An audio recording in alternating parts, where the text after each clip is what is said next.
शादी के बाद मेरा नाम पारुल है, लेकिन ये कहानी मेरी नहीं बल्कि मेरी बेस्ट फ्रेंड आयशा की है। आयशा एक अपर मिडिल क्लास फैमिली से थी और बहुत चुलबुली थी। हम दोनों स्कूल में एक साथ पढ़ते थे। आयशा इतनी खूबसूरत थी कि मानो किसी फिल्म की हीरोइन हो।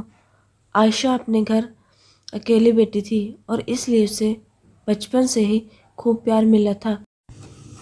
एक बार मैं आयशा के घर पर थी तो उसकी माँ ने उसे डांटते हुए कहा, आयशा पढ़ाई में भी दिल लगाया कर, वरना इस बार बीए की परीक्षा में पास नहीं होगी। उसकी माँ ने इतना ही कहा था कि आयशा के पिता बोल पड़े, अरे रहने दो तुम, मैं अपनी बिटिया के लिए सबसे अमीर घर ढूंढूंगा। मेरी बिटिया तो राज करेगी। आयशा के पिता की बातों से लगता था कि वो उसकी शादी किसी बहुत बड़े घर में करेंगे। मेरी बीए की पढ़ाई ख़त्म हो गई और मैं एमए करने लग किसी दूसरे शहर चली गई। अब मेरी आयशा से बात नहीं होती, लेकिन मैंने कई बार उसके बारे में सोचा था। आयशा को मिले अब 6 साल हो गए। मेरी भी शादी हो चुकी है और यकीनन आयशा की भी हो चुकी होगी। एक दिन मुझे किसी काम से बाजार के साइबर कैफ़े में जाना था। जब मैं साइबर कैफ़े से बाहर आई तो एक लड़की खड़ी थी जो कि बहुत जानी पहचानी लग रही थी। गौर से देखा था तो मैं खुशी से उछल पड़ी क्योंकि ये आयशा थी। मैं उसके पास गई और उसके गले लगाया और उसका हाल चाल पूछा। अभी मैं कुछ और पूछती, आयशा ने कहा, कीर्ति मैं अपनी बेटी को स्कूल से लेने आई हूँ, उसका छुट्टी का टाइम हो गया है। फिर कभी मैंने मन ही मन सोचा हम दोनों बेस्ट फ्रेंड थे, लेकिन ये आयशा इतना अजीब तरह से क्यों पेश आ रही है। पहले तो ये बहुत मस्त चुलबुली हुआ करती थी। मैं अगले दिन फिर उसी साइबर कैफ़े में काम से गई तो आयशा वहीं खड़ी हुई थी।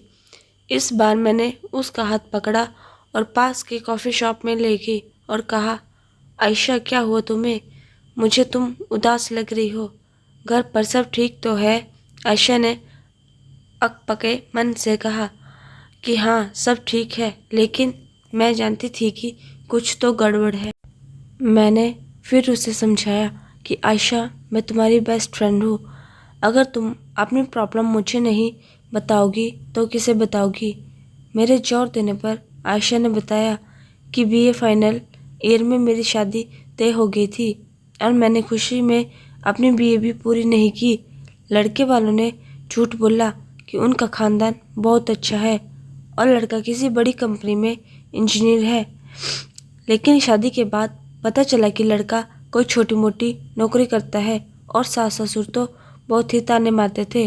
उन्होंने मोटे दहेज के लिए झूठ बोलकर शादी कर ली। इतना सुनकर मेरे होश उड़ गए और आयशा की आंखों से आंसू निकलने लगे।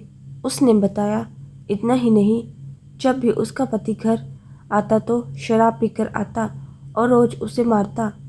उन्होंने मुझे घर से भी निकाल दिया, ये कहकर कि ये बेटी पता नहीं किसकी है। आयशा ने मुझे बताया कि अब वो अपने माँ के पास रहती है और उसके पापा की डेथ हो चुकी है। उसके पापा जो बिजनेस करते थे वो भी अब बंद हो चुका है। आयशा की ये कहानी सुनकर तो मेरे पसीने ही छूट गए।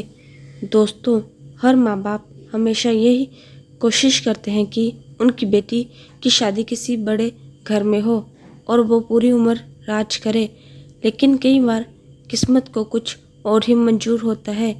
इसलिए हर माँ बाप की ये जिम्मेदारी बनती है कि उनकी बेटी आत्मनिर्भर बने और अच्छी शिक्षा हासिल करे, ताकि शादी के बाद भी वह अपना सिर गर्व से ऊंचा रख कर चल सके। अपनी बेटियों को आर्थिक रूप से इतना सशक्त ज़रूर बनाए ताकि वह शादी के बाद भी आत्मनिर्भर हो सके।